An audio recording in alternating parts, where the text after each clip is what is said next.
submission of application.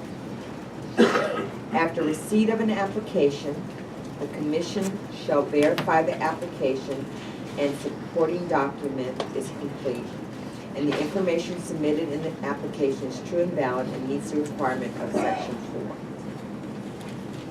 B, the applications that meet the requirements of section 4 should be placed into the pool of applicants for further review and selection based on merit, and the commission shall notify the applicant in writing that the application was successfully verified.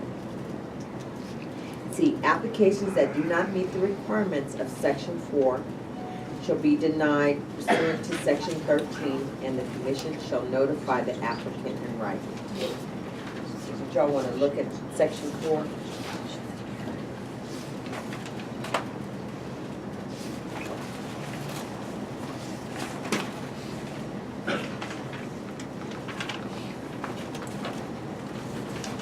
Madam Chair, it seems like this should also include the requirements of section 5 as well.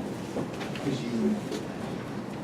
I think this is a good spot to say it's not only the applicant being what's really section 4, but the applicant, it's the entire body of the application. Kind of as we were talking before, it needs to be all the documents and everything.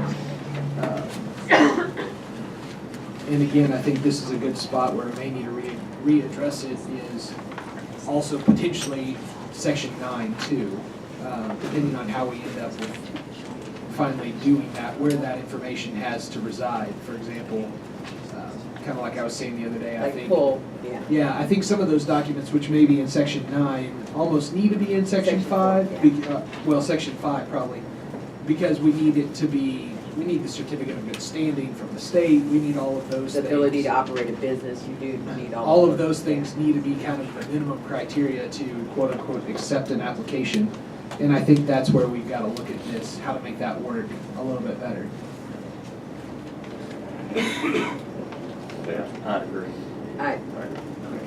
So I would move simply that it would read everywhere it says section 4 would also include section 5. I would say at the moment section 9 as well. That may have to be changed depending on how we handle section 5 and 9, but or you can renumber it. Right. As well. I think depending on I think all the information would need to be there. So I would say 4, 5, and 9 at the moment.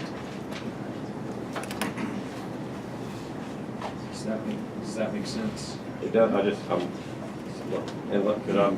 just trying to get a visual on this a little bit with so 4 and 5, we really want those to be like, if you can't jump over this bar, right, then there's no work. But 9 might be where we start to separate out the applicants. Right. So if we put 9 in there with 4 and 5, then it makes everything a minimum requirement.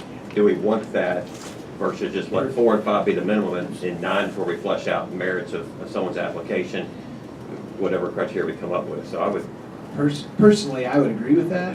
I think it'd be better if we shove everything from section 9 that we feel is a bare minimum, like you have to have this to get in the door. I think all of that ought to be in section 4 and 5.